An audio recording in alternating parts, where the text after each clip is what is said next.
Hello everyone, I hope आप सभी लोग बहुत अच्छे होंगे और उतनी ही बेहतर तरीकों से आप सभी लोगों की पढ़ाई चल रही होगी। तो भाई आपकी उसी पढ़ाई को देखते हुए आपकी डिमांड पे हम ले आए हैं त्रैमासिक परीक्षा 2024-25 कक्षा 11वीं विषय लेखा शास्त्र की इंपॉर्टेंट क्वेश्चंस, जो कि सैंपल पेपर के पॉइंट ऑफ व्यू पर है और जो कि पूर्णांक इसमें 80 रखा गया है। तो आपके स्कूल में हो सकता है 50 मार्क्स की क्वेश्चंस दे या 80 marks they, but in questions को आप प्रेफर करके जाए जरूर, क्योंकि इन जो भी क्वेश्चंस आया हुआ है वो इंपॉर्टेंट है।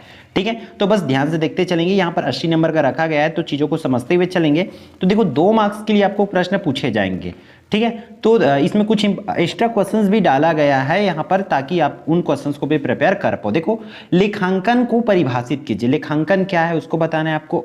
अस्थगित आगम व्यय को समझाना है। फिर वास्तविक खाते की कोई 4 उदाहरण देना है कि वास्तविक खाता कौन से है। फिर दोहरा लेखा प्रणाली की एक उपयुक्त परिभाषा देखना है कि दोहरा लेखा प्रणाली क्या होती है उसको बताना है। फिर लेखांकन समीकरण को किसे कहते हैं उसको बताना है। फिर यहाँ पर जर्नल को परिभाषित करना है। फिर मिश्रित प्रविष्टि से क्या आशा है इसको करना है। तो एक प्रश्न और है 2 नंबर वाला, देखो यहाँ पर कौन सा, ये वाला। ठीक है, क्या बोला जा रहा है, निम्नलिखित व्यवहारों से लेखांकन समीकरण बनाइए। यहाँ इनके द्वारा आपको क्या करना है, लेखांकन समीकरण बनाना है। तो देख लो एक बार, और आप लोग चाहो तो स्क्रीनशॉट ले सकते हैं या नोट कर लीजिए। तो कि इस तरीके से क्लास 11th लेखा शास्त्र में आपके क्वेश्चंस पूछे जाएंगे 2 मार्क्स के लिए। ठीक है, तो बहुत ध्यान से इन चीज़ों को देखते चलेंगे, समझते चलेंगे। ठीक है, और भाई अगर आपने अभी तक चैनल सब्सक्राइब नहीं कर रखे होंगे तो कर लीजिए, क्योंकि ऑल सब्जेक्ट की sample paper and important questions इस चैनल के द्वारा आपको प्रोवाइड कराया जाएगा। ठीक है, तो अगला ये 8 तक अपन देख रखे थे। फिर 9 से 14 में जो हमने 3 अंक वाला इंपॉर्टेंट क्वेश्चंस रखे हैं, तो इसको देखो कि किस तरीके से इसमें से क्या क्या पूछे जाएंगे।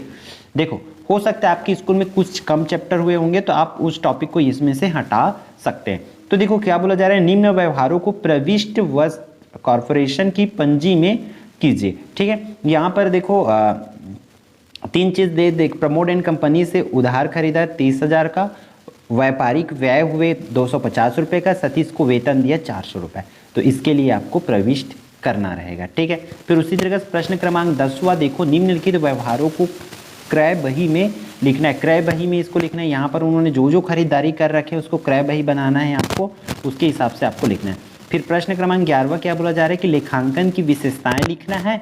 और प्रश्न 12वां में फिर से आपको क्या करना है, निम्नलिखित लेन देन के आधार पर लेखांकन समीकरण तैयार करना है। तो लेखांकन समीकरण देखो हमने देखे कि उसको 2 मार्क्स में भी आ रहा है और यहाँ पर भी क्वेश्चन पूछे जा रहे हैं, इसलिए आप लोग इसको भी करेंगे कि लेखांकन समीकरण को, टॉपिक को आपको छोड़ना नहीं है कि लेखांकन समीकरण कैसे बनाना चाहिए। फिर दोहरा लेखा प्रणाली के उद्देश्य, वहां पर दोहरा लेखा प्रणाली क्या होती है ये बताना था। यहाँ पर उनके उद्देश्य को लिखना है, समझाना है। नंबर के सिस्टम के हिसाब से आप लोग ध्यान रखेंगे। ठीक है, निम्नलिखित लेन देन को मेंबर्स जगदीश ब्रदर्स से विक्रय वापसी बही में लिखना है। वापसी बही में लिखना है, इसके हिसाब से आप लोग कर लेंगे, क्योंकि आपको ज़्यादा बेटर वे पे पता होगा कि क्या आपने पढ़ रखे हैं तो कैसे इसमें करना होगा। ठीक है, फिर आपका 5 मार्क्स वाले क्वेश्चन पूछे जाते हैं। तो 5 मार्क्स में कैसे कैसे पूछे जाएंगे, देखो निम्न सौदों की पंजी प्रविष्टियां करना है। यहाँ पर देखो पूरी डिटेल दे रखे हैं भाई कि कौन क्या किए, कितने उधारी लिए, किनको दिए। तो इस तरीके से क्वेश्चंस पूछे जाते हैं। और याद रखना, इन क्वेश्चंस को पढ़ेंगे और साथ ही साथ आपके क्लासरूम में जो क्वेश्चंस कराएं उसको भी करेंगे, क्योंकि हम जो है आपको important questions with sample paper दे रहे हैं। तो क्योंकि इसमें सैंपल पेपर में डालना था जिस मार्किंग सिस्टम के अकॉर्डिंग, तो ऑल क्वेश्चंस को नहीं डाला जा सकता। इन चीज़ों को भी आप लोगों को समझना होगा। तो इनको पढ़ेंगे, साथ ही साथ आपके क्लासरूम में जो क्वेश्चंस आपके टीचर्स कराए हैं उनको भी पढ़ के जाएंगे। और ये इंपॉर्टेंट, जैसे लेखांकन समीकरण तो है भी, वो 2 मार्क्स 3 मार्क्स एंड 4 मार्क्स में भी आ रही है, तो हर एक मार्क्स के लिए उसको पूछे जा सकते हैं। बट तो मोस्ट इंपॉर्टेंट टॉपिक है लेखांकन समीकरण तैयार करना, तो इसलिए आप लोग इसको अच्छे से तैयारी कर लीजिए। फिर विक्रय बही, क्रय बही, वापसी बही, ये पूरा आपको तैयार करने आना चाहिए, अगर इसमें कुछ भी डिटेल दिया है उसके हिसाब से। ठीक है, फिर लेखांकन के मुख्य उद्देश्य से पूछा गया प्रश्न क्रमांक 18वां में। फिर निम्नांकित व्यवहारों से जिस खाते को समाकलित किया जाता है उस खाते का नाम लिखना है यहाँ पर। ठीक है, पूरा देख सकते हैं भाई, 400 रुपये का माल आहरित किया, 20 रुपये ब्याज प्राप्त हुए, 5,000 रुपये निजी प्रयोग हेतु बैंक से निकाले, 200 रुपये सूची का माल सोहन ने वापस किया। इस तरीके से आपको देखना पड़ेगा इन चीज़ों को। ठीक है, पुस्तक पालन एवं लेखांकन में अंतर लिखना है। ठीक है, फिर 21 से 24 फिर से ऊपर वाला 4 मार्क्स वाला था और ये वाला जो आपके 5 अंक वाले रहेंगे। ठीक है, तो इस तरीके से आपको क्वेश्चंस दिए जाएंगे, तो बहुत ध्यान से इन प्रश्नों को आपको करना होगा। ठीक है, आप चाहो तो इसके सर लेते चलिए। ठीक है, क्रय वापसी, वही क्वेश्चन है, बस छोटे बड़े के हिसाब से आपको करना है। फिर यहाँ पर वापसी बट्टा, तो ये फिर आपके 6 मार्क्स के लिए इस तरीके से क्वेश्चंस पूछे जाएंगे। तो इन चीज़ों को आपको बहुत ध्यान से देखना होगा। और ये आपके टोटल 26 क्वेश्चंस रखा गया है इसमें। हो सकता है आपके अगर 50 मार्क्स आएंगे तो कम क्वेश्चंस रहेंगे, ठीक है। तो आज की इस क्लास में, आज की इस वीडियो में इतना ही।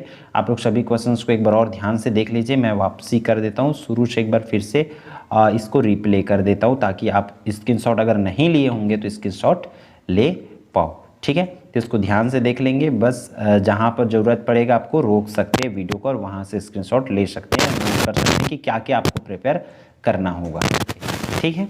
तो भाई इस वीडियो में फिर मिलते हैं इंपॉर्टेंट वीडियो।